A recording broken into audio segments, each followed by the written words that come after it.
Pesantren Islam Al-Irsyad Tengaran 6 Bondowoso.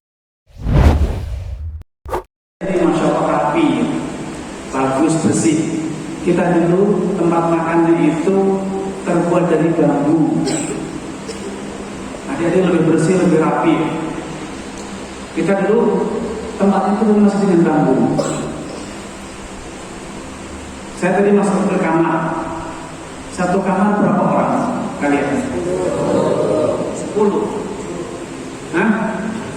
Satu di kamar berapa orang? 10. Ustaz dulu satu kamar 20 orang. Enak, kalian kan 10. Kamarnya rapi, Masya Allah. Saya sempat ambil foto-foto tadi. Tetapi ketahuilah bahwa yang menjadikan orang sukses, menjadikan orang itu berhasil mendapat ilmu itu bukan tempat. Karena dulu Imam Syafi'i belajar itu tidak ada gedung seperti ini, tidak ada ranjang seperti kalian, tidak ada kasur, dapur yang demikian bersih. Yang menjadikan orang itu berilmu, sukses dalam menuntut ilmu dan juga dalam semua urusan hidup adalah pertama pertolongan Allah, yang kedua semangat. Allah berfirman, "Wa idza azamta fatawakkal 'ala Allah." Hanya dua yang Allah sebutkan syarat untuk sukses dalam hidup: azimah, keinginan kuat, tekad yang bulat.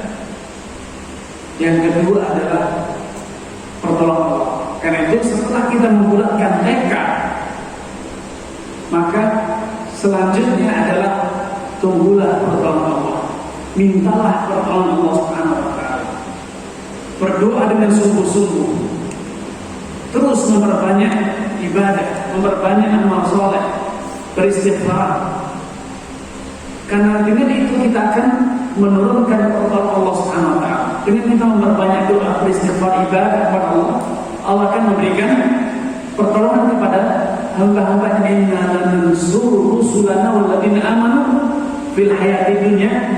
Kami pasti menolong utusan kami para rasul dan orang-orang yang beriman dalam kehidupan dunia ataupun kelak ketika di hari kiamat, ketika para saksi itu bersaksi tentang semua amalan manusia. Sehingga jangan pernah mengeluh karena fasilitas. Imam Syafi'i dulu nulis, belajar itu oleh orang tuanya tidak dibekali, tidak dibekali modal, uang jajan, uang saku, tidak. Untuk nulis saja beliau itu harus ngais di sampah, serpihan kertas yang beliau ambil, kadang pelepah pulma, kadang batu yang beliau gunakan untuk menulis.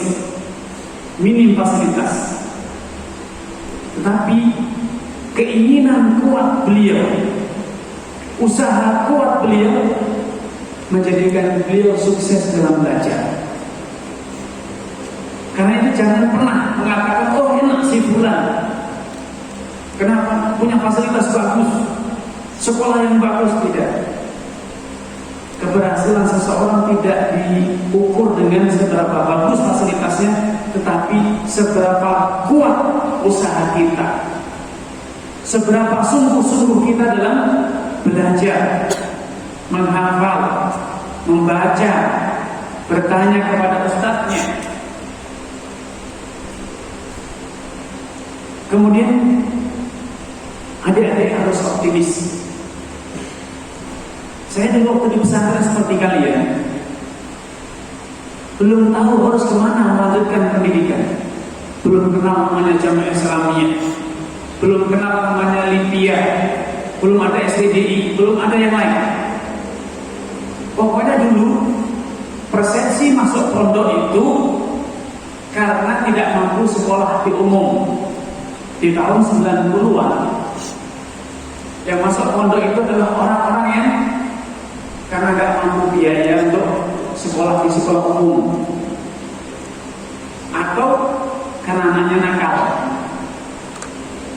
Tapi hari ini tidak. Pesantren adalah tempat anak-anak cerdas, tempat orang-orang yang mampu membiayai sekolah dengan mandiri, ya, Karena memang saat ini masyarakat sudah mulai menyadari bahwa pesantren adalah tempat paling baik untuk mendidik masa depan, menyusun masa depan, mendidik akhlak, membekali diri dengan ilmu, menumbuhkan kemandirian. Itu di pesantren. Karena adik-adik jangan melihat orang lain, fokuslah pada usaha yang bisa kita lakukan untuk menyongsong masa depan. Karena masa depan kita sendiri, masing-masing dari kita akan membangun masa depannya sendiri, bukan orang tua kita. Dahulu sebagian orang terdahulu ya, Hajar bin Yusuf misalnya, memberikan satu petuah. Laisa rajul man yaqulu kana abi. Lelaki yang sejati itu bukan orang yang selalu berkata, bapakku, kakekku, aku adalah keturunan si fulan. Tidak. Tetapi lelaki sejati man yaqulu ha anada. Inilah aku bisa demikian. Aku punya ini, aku bisa melakukan, punya karya. Karena itu jangan berteduh di bawah rimbunnya sukses orang tua. Orang tua bisa jadi saat ini pengusaha. Belum tentu ketika orang tua meninggal anaknya jadi pengusaha. Jadi anaknya jadi pengangguran. Kenapa? Karena dia tidak pernah belajar, anaknya tidak pernah belajar untuk menjadi pengusaha. Bisa jadi orang tuanya adalah ulama. Apakah serta-merta anaknya jadi ulama? Tidak. Orang tuanya jadi ulama karena orang tuanya belajar dengan sungguh-sungguh. Maka anaknya pun demikian. Kalau mau jadi ulama, ya harus belajar dengan sungguh-sungguh. Bapaknya tidak bisa nyuapi ilmu. Kalau makan minum, kita bisa disediakan oleh orang tua, disuguhkan, bahkan disuapi makan. Tapi ilmu tidak. Skill dalam perdagangan, skill dalam manajemen dan yang lainnya, orang tua tidak bisa nyuapi. Karena makan ini agar kamu jadi seorang pemimpin, menjadi seorang saudagar, sukses dalam dagang, tidak ada. Anak harus belajar sendiri. Anak harus mengembangkan potensi sendiri. Orang tua tidak bisa mewariskan. Tetapi orang tua bisa memfasilitasi, mendorong, memotivasi untuk apa? Sukses. Karena itu jangan pernah berteduh sekali lagi di bawah rimbunnya sukses orang tua, saudara, kakak, atau siapapun. Jangan pernah berkata, saya dulu pernah berguru kepada ustaz, kepada syekh. Karena sekedar pernah bersama syekh itu bukan jaminan menjadi ulama.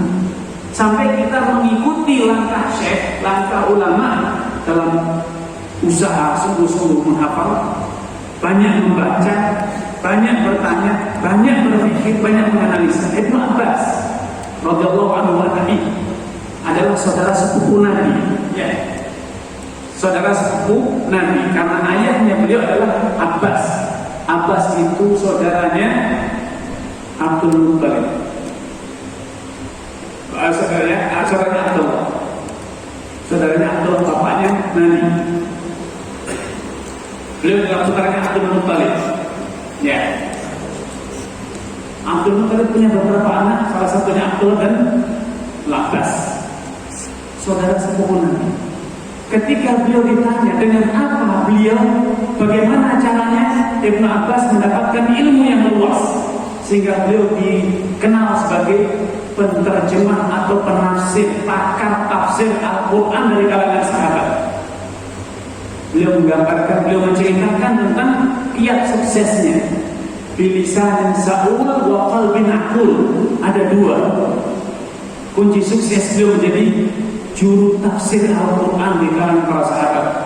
Karena lisanin sa'ul, banyak bertanya kepada ulama, para sahabat yang lebih senior, lebih tua, bertanya kepada guru, dan qalbin aqul, dan hati yang terus menganalisa, mikir, mentadaburi, berusaha untuk memahami Jangan pernah ciut, aduh Ustaz kok susah pelajarannya. Anak sudah paham Ustaz. Jangan menyerah. Tidak paham di kelas, coba baca lagi di kamar. Diskusikan dengan teman. Tanyakan ya Ustaz. Tanyakan kepada kakak kelas. Dan kalau sudah dijelaskan belum paham, jangan mengatakan saya memang tidak paham. Tidak. Baca sekali lagi. Sekali lagi. Sekali lagi terus sampai bisa. Ustaz, saya ketika belajar, saya sudah S2, membaca satu kitab karya Asy-Syatibi Al-Muwaffaq. Ketika saya masih S1, saya membaca buku itu berat sekali. Sehingga kala itu saya berkata, ini penulis berbicara tentang apa sih? Kesana kemari ngalor ngidul pembicaraan. Saya tidak menyerah. Saya berusaha baca berat. Saya istirahat, saya tutup. Saya berusaha mempelajari bagaimana caranya agar saya bisa paham buku itu. Setelah masuk S3, saya tidak menyerah. Saya buka kembali buku itu. 2 jilid. Barulah saya menikmati. Oh, ternyata beliau ingin menjelaskan kepada kita tentang kaidah-kaidah umum dalam ilmu Islam, sehingga dibutuhkan khayalan, dibutuhkan kemampuan berimajinasi. Dan setelah itu menikmati. Saat ini saya rindu dengan buku itu, saya kembali lagi baca. Sehingga buku itu ada di kendaraan, ada di mobil. Kemanapun saya pergi, saya bawa buku itu. Karena ternyata membaca buku yang semula sulit itu nikmat saat itu. Menikmati baca buku yang jangan pernah menyerah. Jangan pernah menyerah karena sulit Ustaz, saya lupa. Jangan menyerah. Usahakan, belajar. Saya dulu waktu seperti adik ini masuk di pesantren, peraturan bahasa Arab itu belum ketat. Berbicara itu masih bebas dengan bahasa Jawa, bahasa Indonesia. Tapi saya bertekad bahwa setelah tahun pertama saya tidak mau baca buku bahasa Indonesia. Majalah bahasa Indonesia saya tidak mau baca. Saya mau bacanya bahasa Arab. Walaupun belum bisa, saya kemana-mana bawa kamus. Kalau ada kata yang tidak paham, saya buka kamus. Kalau sudah buka kamus ternyata tidak paham maksudnya apa, saya tanya kepada kakak kelas, kepada ustaz. Terus seperti itu. Jangan pernah menyerah. Harus ada usaha. Kita tidak boleh menyerah. Ketika tahun pertama terima rapor, saya nanya kepada teman, kamu dapat nilai berapa rata-ratanya? Teman sekelas, namanya Hamzah. Namanya Hamzah kala itu. Teman sekelas Ustaz. Hamzah, berapa nilaimu? Dia tanya, kamu berapa nilainya? Saya bilang, rata-rata saya 87. Itu tahun pertama di Al-Irsyad Tengaran. Rata saya 87. Saya tanya pada dia, berapa rata-rata? 87. Kecil dong. Saya di atas 90. Dia 93. Oke. Saya merasa sakit hati. 87 itu saya sudah berusaha mati-matian. Diremehkan oleh teman yang memang betul nilainya lebih tinggi. Apakah saya sakit hati dalam arti saya marah kepada dia? Tidak. Saya justru bertekad semester depan saya harus lebih bagus dibanding dia. Saya harus bisa membuktikan bahwa saya bisa untuk lebih baik dibanding dia. Maka saya belajar sungguh-sungguh. Siang hari saya tidak tidur. Yang lainnya main bola, saya baca di kelas. Yang lainnya tidur di tengah malam, jam 12 saya bangun. Saya pasang beker. Nggak punya beker, tapi pinjam teman. Hidupkan bekernya teman. Jam 12 bangun, jam 2 tidur lagi sampai subuh. Saya belajar malam. Setelah belajar malam, semester depan saya ranking 3. Sedangkan kawan itu ranking 8. Saya tidak puas ranking 3. Terus berusaha mentok hanya ranking 2 sampai lulus. Dan tidak bisa lagi menjadi ranking 1 karena ada orang yang lebih semangat, lebih pintar, lebih dibanding saya. Jadi kita kita harus memotivasi diri sendiri. Ustadz siapapun itu hanya mendorong dari luar, mendorong dari belakang. Kalau kita tidak punya semangat sendiri, tidak akan pernah sukses, tidak akan pernah bisa. Dan jangan pernah kecil hati, karena setiap kita diberi kemampuan untuk bisa. Tidak ada kata tidak bisa. Semua kita bisa. Syaratnya apa? Dua, ada kemauan dan doa yang sungguh-sungguh. Ya, tidak panjang lebar. Semoga apa yang disampaikan ini bisa mengobarkan semangat untuk sekalian untuk terus belajar. Tidak usah melihat ke sana kemari, fokus belajar dimanapun kita. Ustaz, salah satu contohnya sekolah yang belum dikenal, belum ada fasilitas, belum ada pengakuan apapun, tidak terdaftar di Depak, tidak terdaftar di Diknas, tidak juga muadalah dengan Timur Tengah. Betul-betul pesantren, kata orang, tempat membuang jin, tempat jin membuang anaknya. Tidak dikenal oleh siapa-siapa. Antum enak saat ini tinggal pakai nama Piat 6, itu sudah dikenal. Sudah dikenal. Dan kualitas pendidikannya dikontrol, mengikuti standar yang ada di tengah. Kita dulu tidak mengikuti siapa-siapa, tidak ada yang kenal, ya. Terdaftar pun tidak. Sekarang di sini rapi, terdaftar resmi, semuanya bagus, sehingga antum harus lebih bisa, lebih mampu untuk sukses, ya. Semoga bisa sampaikan betul-betul bermanfaat dan mengobarkan semangat adik-adik sekalian. Dan percaya, sebesar biqadril kaddi tuktasabul ma'ali. Sebesar usaha kamu, sebesar itu sukses yang bisa kamu petik. Sebesar jerih payah yang kalian lakukan, sebesar itu pula keberhasilan yang akan kalian dapat. Hadza wa sallallahu wasallam ala nabiyyina Muhammadin wa ala alihi washabihi ajma'in. Wassalamualaikum warahmatullahi